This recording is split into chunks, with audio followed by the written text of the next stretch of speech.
Okay, chapter 2. Just what I need. I'm tired and school isn't exactly my favorite place in the world. What is it even missing to become a real, on Earth? Oh, I guess I was that's both of my people. Oh! You want me to do... Wow, that was a combo. That's you. Wait, no, that's the girl. Wait, give me a second. My sides hurt too much. So, you decided to go to the playground and found a little girl there? Then you followed her around town while hiding inside a cardboard box, snuck into her apartment and then her room like some kind of pervert? Then she caught you and you pretended to be an American? Finally, you ran away and snuck into someone else's apartment and then jumped off their balcony for whatever reason? Yeah, that's right. The combo laugh. It's not like I wanted to tell Mr. and Mrs. Snoopy what happened yesterday, but they kept asking questions when they noticed I wasn't acting like myself. That's what you get from wild animals. They have good instincts. Seriously, I don't really have a problem letting people know about my life. I just always end up regretting it at the end of the day. If those two find out, I never learn. Oh, it's actually funny, companero. Yeah, compañero. You're gonna have to get a dictionary soon. You're always complaining about how I seem like a foreigner because I mix languages, and now you pretend to be who? John something. Don't remind me, what a joke. My terrible accent only made it worse. For once, I envy your linguistic ability, but don't get used to it. Not really. I'm only confident about it because I've lived abroad, that's all. Oh. Let's just get to the point already, CR. What's important to us as men? That girl. On a scale of 1 to 10, how hot was she? Oh yeah, the typical man question. Do you really believe I had the time to notice that? From your reaction, I'd say she was at least a solid 8. At least.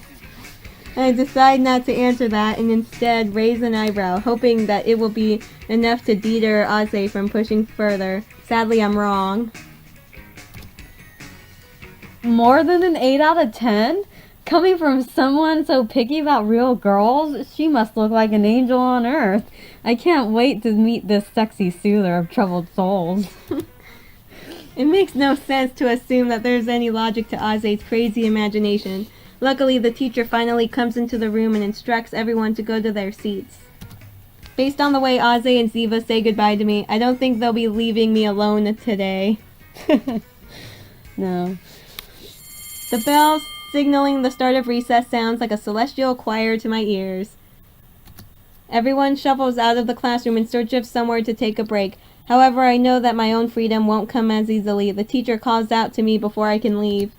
The old friendly literature teacher stands up and pulls me aside, ensuring that no one else can eavesdrop on our conversation. I politely ask him what he needs. I'm pretty surprised that he pulled me aside in the first place, actually. Oh, should I be teacher? Yeah, I'm too many people. Oh, it's a he, right? Yeah. Well, it's about the last assignment you had in class, the creative writing piece. It didn't have an ending. Did you forget to include it? No wonder it took me by surprise since I forgot all about that assignment, but my teacher looks even more astonished when I explain that he already has the entire story in his hands. His expectations drop down to earth and I watch him trying to figure out whether or not to make me write a proper ending, a request he wouldn't hesitate making to any other student. I've received special treatment for a while now, ever since I won a writing competition. The funny thing is that I didn't even plan on participating in the first place. Turns out someone decided to enter on one of my stories under my name without my permission. From then on, everyone started to assume I'd become a famous writer or something, and their theory was only supported even more by my notebook writing habit. It's not like I hate the idea or anything, and I don't care what other people think of me. I just don't care about writing as much as everyone wants me to. Especially considering that I haven't won anything else since then. What else can I say? The ending doesn't seem... It doesn't seem finished, right? My teacher isn't confident about how he should react to my small interruption. He admits I'm right, but tries to soften the blow since it's not the first time we find ourselves in this kind of situation. I wouldn't put it like that, more like there's still untapped potential. You know, the ending is like the opus magnum of every story. If it fails to meet the reader's expectations, then... I find it fascinating that a literature teacher struggles to find the most politically correct way to express himself. I can only admire a man that respects his pupils so much. Still, sometimes, just sometimes, I wish everyone would stop placing me under a pedestal. I don't deserve this kind of special treatment. Everything would be easier. Write an ending. My thoughts are still scattered when I walk into the hallway, which is empty aside from one infamous person. I knew it, Ziva. The psychologist. I've been waiting for you. How is my favorite guy? Your favorite guinea pig, you mean? Oh, here we go, back to the cafe. Siva decides to hang out with me whether or not I like it and asks why it took me so long to come out. I brush it off as having to ask a question about the last assignment, but she isn't convinced and keeps pestering me as we walk outside together. Do you want to grab something to eat along the way? You can tell me all about your plans for Mysterious Girl X. Oh, sounds good, but I'm still not inviting you to anything. Who's Mysterious Girl X anyways? She sounds like a porn star. Don't play dumb. I'm talking about the girl you stalked yesterday. You still don't know if she sent you that email or not, so you should figure it out. And no, I won't ask you to invite me, although a real gentleman wouldn't mind paying for a lady's meal. I'll say always pays for my meals, for example. That's because he wants you to date him. Date me.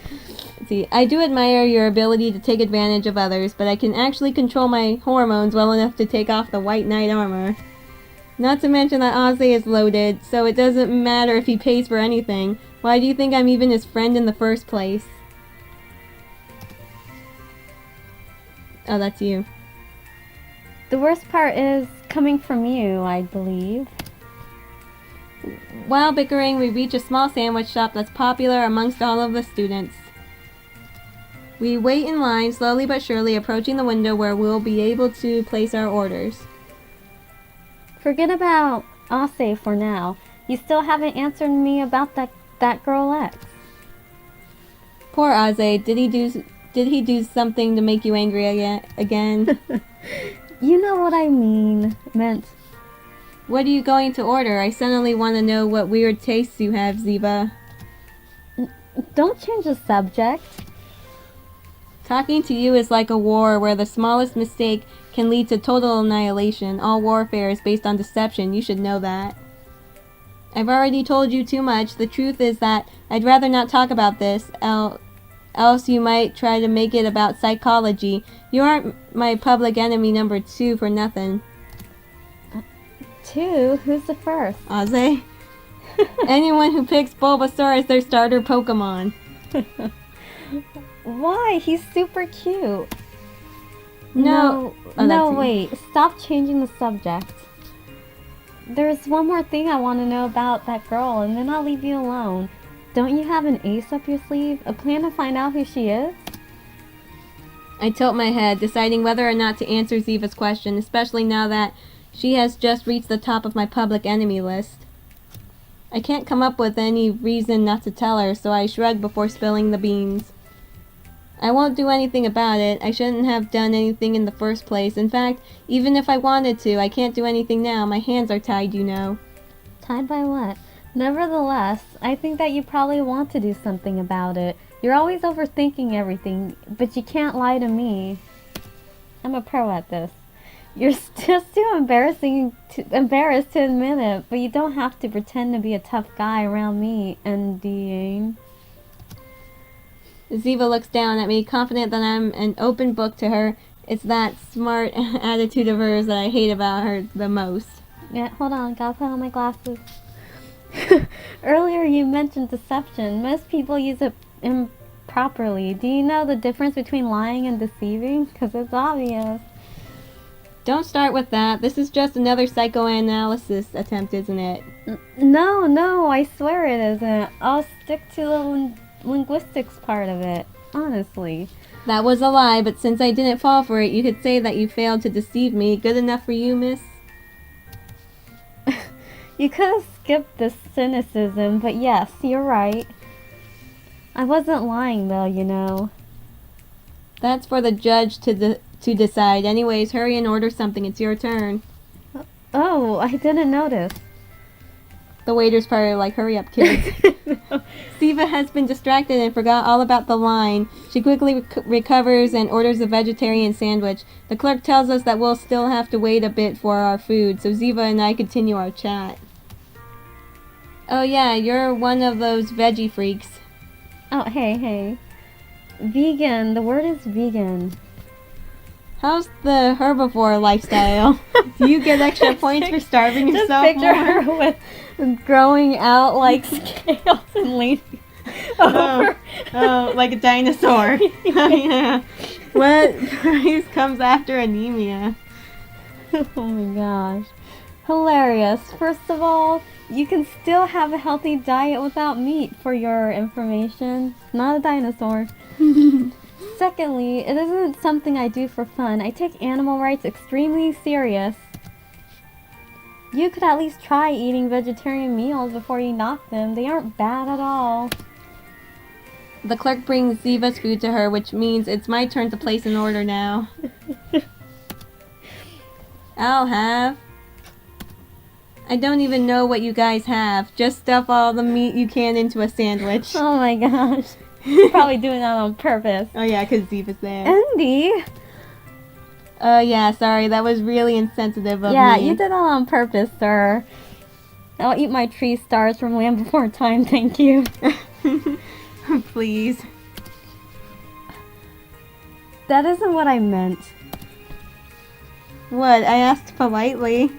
Oh, you meant you wanted a bite of my sandwich? Sure, of course I'll share with you. Then I'm gonna smack you. I give up. You're clearly just trying to make me angry.